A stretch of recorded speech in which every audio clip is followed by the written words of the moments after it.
Anything important is multi-platform now, but digital first.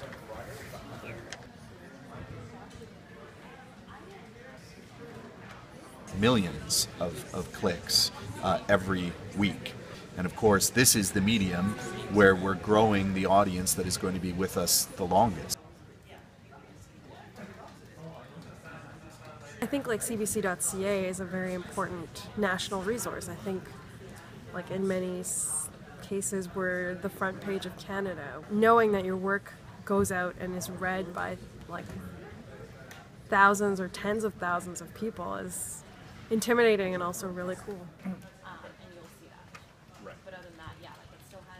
If we're saying digital first, are we saying no more television? And that is certainly not what we're saying. We are definitely not diminishing what we think of as our traditional supper hour sort of flagship for a local station. We're changing it. Everyone's got their phone, everyone's on their computers throughout the day. They're getting all the headlines. They're on Twitter, they're on Instagram, they're on Facebook. So I guess the challenge is trying to come up with a program that takes that into account. Traditional newscasts, I think they're already on their way out. I don't think they really work.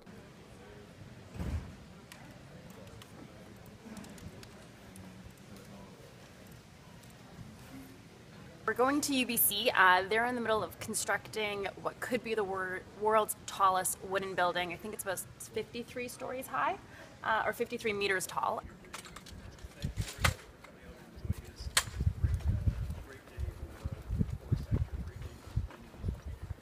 So thank you very much, everybody.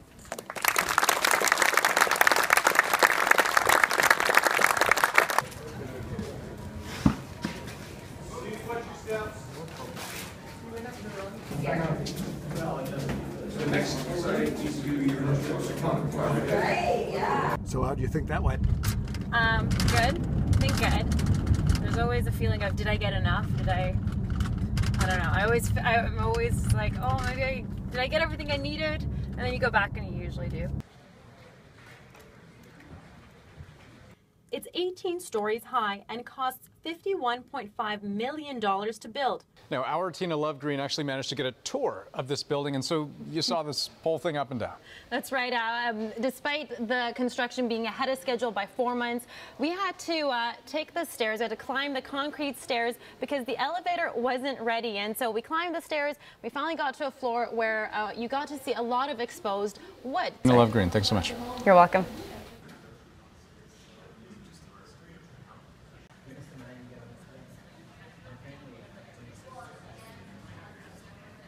Last night, 1 million people watched the National. 600,000 watched on the main network, and another 400,000 watched on CBC News Network. But 1.2 million watched CTV News, and Global National probably got 700,000-800,000 people. If I had said 10 years ago to a group of journalism students that 3 million people were still going to be sitting down at the end of the day watching a television newscast that looked fairly conventional, those students would have looked at me and said, you know what, you're stuck in the past. So we don't know what the future of television news is, and just if anyone has a clear answer, be skeptical. If you want to gather anything else, then I could use them.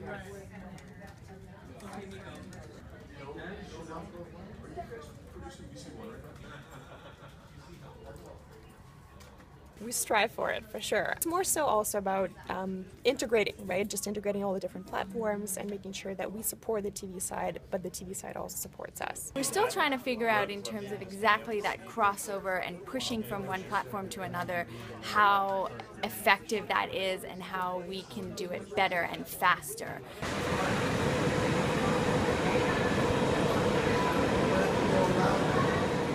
The tweets?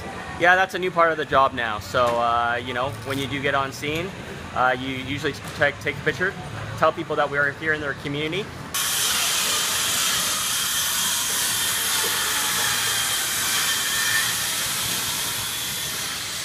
Can we talk to you really quick? Just what are your thoughts about how the fact that, you know, they're shutting this down and it's going to be in, for quite a while, everyone's going to have to use the stairs? Sucks.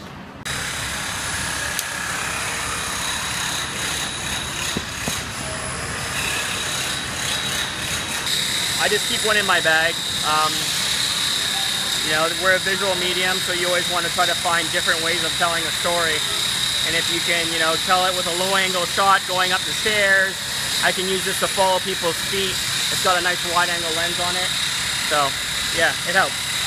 No matter what medium you're in, whether it's print, radio, television, you know, web, online, it's all about storytelling. And that's why many of us have gotten into this business. That's why I got into this business. Because we really want to be able to take the viewer into the situation, to bring them here and to, you know, give them a perspective of what, like, they're experiencing it for themselves. There's a lot of people coming and going from CTV, from all the stations. And this is one of our editors named Simon, one of our best right here. This is Simon DeLoro. Hello. Now Simon has actually decided that he is going to leave us.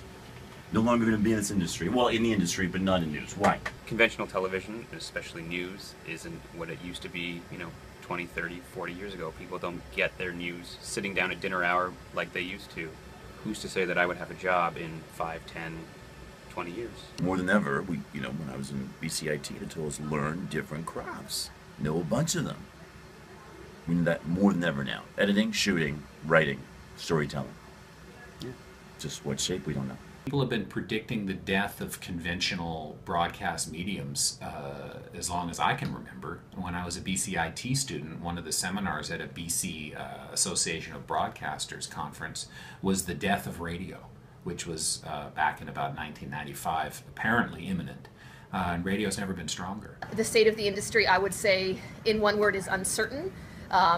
Working as a reporter, I'm never sure what my job's going to entail next year or the year after or the year after. There's a lot more social media in my job now. I'm expected to tweet videos and pictures.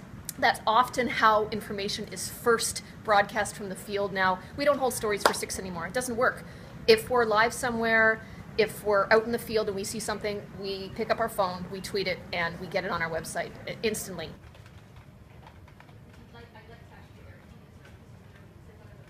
It's completely going to change. It's going to change with virtual reality when you can be at the place. So, 10 years, whatever it is in the future, you'll be at the fire.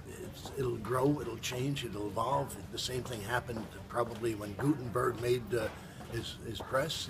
Newspapers became everything for 200 or 300 years. Newspapers are no longer everything. Then radio became everything. Then television became everything. That's going to end and change.